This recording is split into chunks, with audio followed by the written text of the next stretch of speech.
want to touch briefly on what's going on down in Miami, because over the holiday we had Pat Riley, weighing in on LeFair, Jimmy Butler. Jimmy Butler, of course, has been in the news over the last couple of weeks. No. And Jimmy has not tried to tamp down this chatter at all. In fact, he is only stoking the flames. Like he loves it. He loves everything about it. He loves Bernie Lee out there on social media, battling with Shams. Like he's all about this this public playing out of his contract situation. Pat Riley came out last week and said, no, we are not trading Jimmy Butler. The Heat are right now hovering right around 500, a couple of games over 500 with the last couple of wins.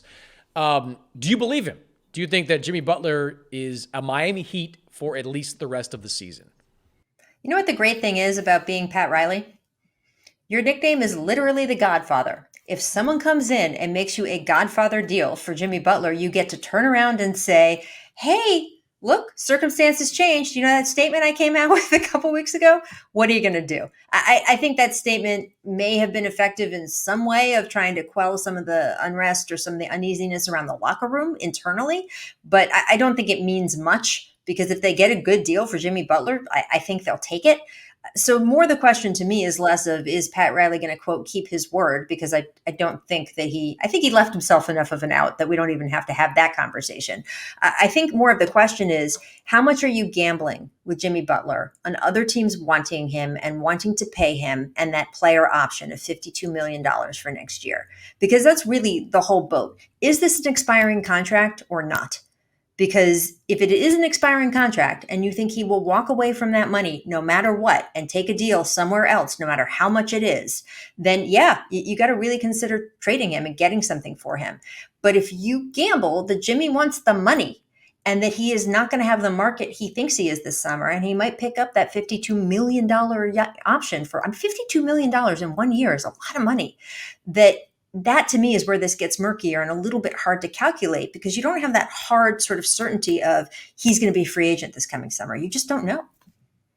Yeah, that's the broader point there, is that we keep reading and hearing about Jimmy Butler as Jimmy's going to go to free agency this summer. Like he's going to become a free agent. I'm not buying that yet. Like where is he going to go to recoup most of that money? Like we've seen guys walk away from a big number in the last year of a deal to opt out to get more money over the long term. But who is giving him that? Who's giving him, $120 million over 3 years? Like who's doing that? Like Brooklyn? No, they're at a completely different timeline than Jimmy Butler. Detroit, same thing. Like that doesn't make any sense. Like a team like Houston, could they get creative? Maybe. The Rockets could certainly use a player like Jimmy Butler. They have problems scoring late in games, and that's someone that could be kind of their closer.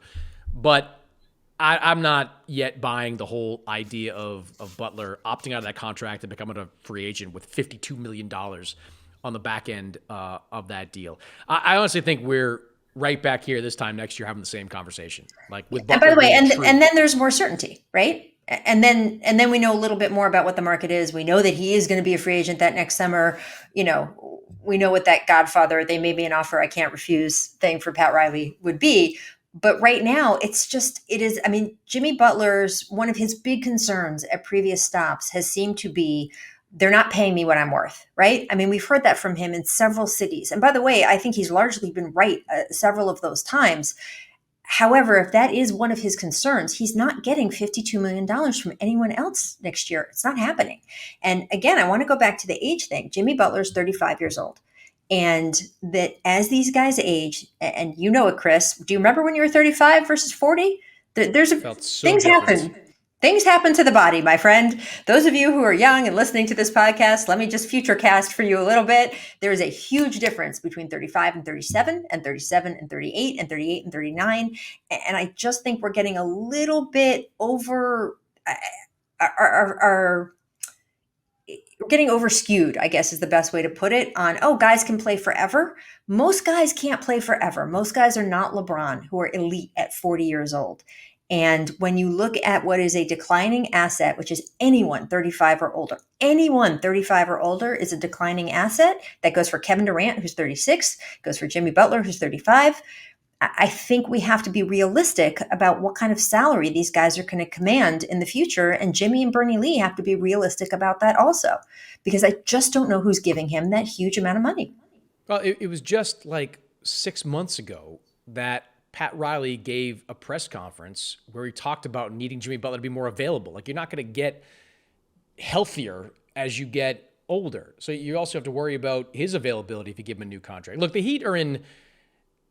I think the Heat would be happy if Jimmy Butler opted out of his contract after this year, because Miami not only has some relatively clean books after that, if and when he's gone, they're also Miami. Like, they also can get free agents. Like, players are going to want to come down there to live in Miami, to play for Eric Spoelstra, to be teammates with Bam Adebayo and Tyler Hero, who's having an unbelievable year this year. Great. I think Miami said, would probably say, like, we could probably get something back for Jimmy Butler, but if it's not like Jonathan Kuminga or some package of picks that we could not say no to, why would we do it? Let's just let the contract come off the books and use our flexibility, use our culture, use our geography to rebuild that way. So that's a factor for Jimmy too. I mean, some of the teams you mentioned just now, Detroit.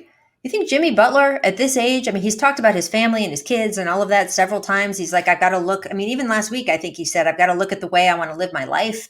That is not the type of guy who wants to relocate to Detroit at this point. No, he should be hoping, like, he needs this separate conversation we'll have another time. But, like, Jimmy Butler needs to find a way to Houston, like, because that just makes too much sense. Like, yeah, yes, they've got go home to Texas. They've got the young talent.